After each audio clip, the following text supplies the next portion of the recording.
Hello, friends. Welcome to my platform. Today, I'm going to quickly show beginners how to tie this wire work fascinator. It's really easy, so I'm just going to be doing some very easy explanation as to how you are going to achieve this effortlessly. And don't forget to leave my thank you.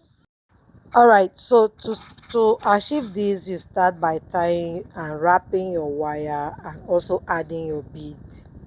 So for your wire, for you to be able to add wire to your bead, it means that you have to use the very tiny and flexible wire which will allow you to be able to add your bead. And also, when you are going to wrap, you are not going to wrap with straight bias, but you will wrap it with that very tiny ribbon.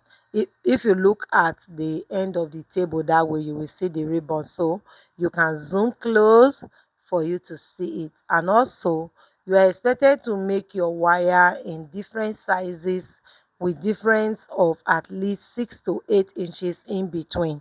So I'm not to give you your wire size, it's you that will take your wire size, but just know that the first size you have -8, the second size you have -8. So for each of these sizes you can decide to make 4 4 4 4.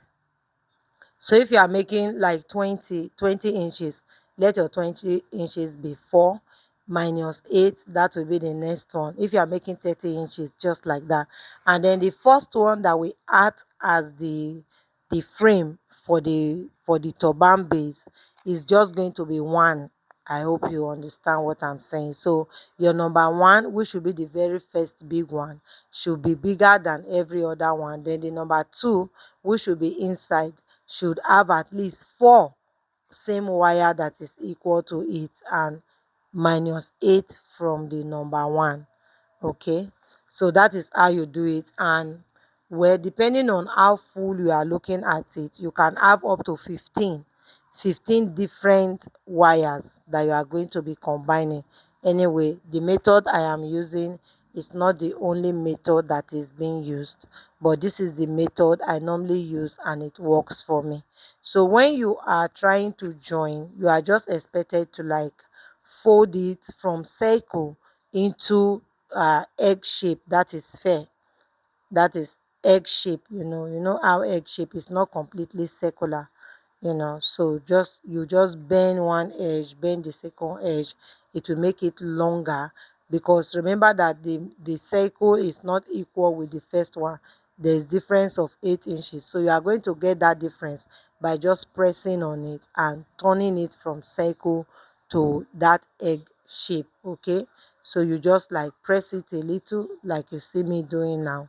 Check it at the middle, know the midpoint, all right, and then you press it just like the way you see me doing now. It will make it longer, and then you do it on both sides. And also you will now use your wire to tie.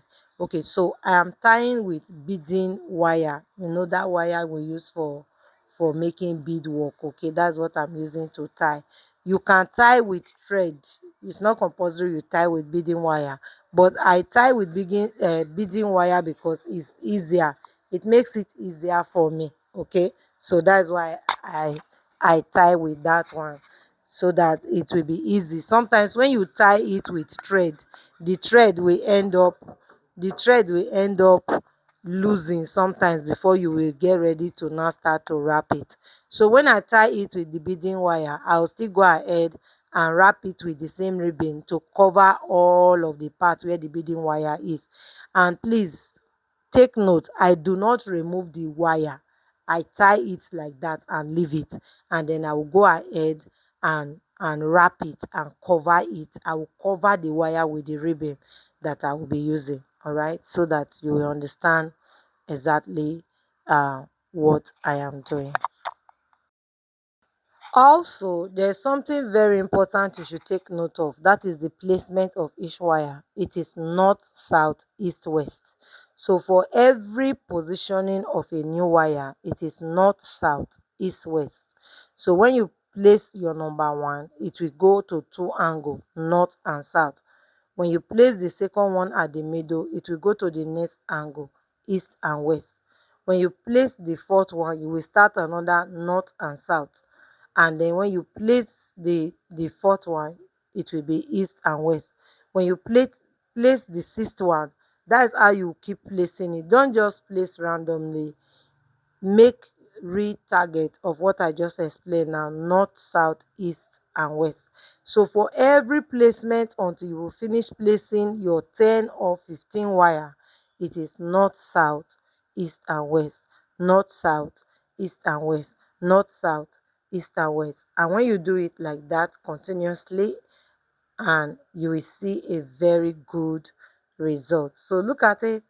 If you are a student of mathematics, you will know this type of, when we are doing what they call it now, construction, when you are doing all those angular calculations and all of that, you know that these are the things that we do.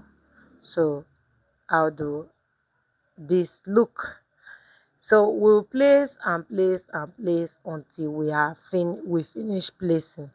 And one more thing, remember that you can actually place, by the time you are done with this, you can place it on a molded cap, on an already made cap, or you can place it on top of air band, and then you use patches to do your finishing. You can add feathers to your uh, finishing if you want to, but with the bead already, it's already looking rich. All right. So but whatever you decide to finish up your fascinator should be your own idea. So thank you so much for stopping by Creative Events International today. And if you are yet to subscribe to the channel, please do well to subscribe to our channel. On this channel, we do beginner friendly tutorials. And if you are a beginner in this business, you will not regret joining us. And also, we have our membership class.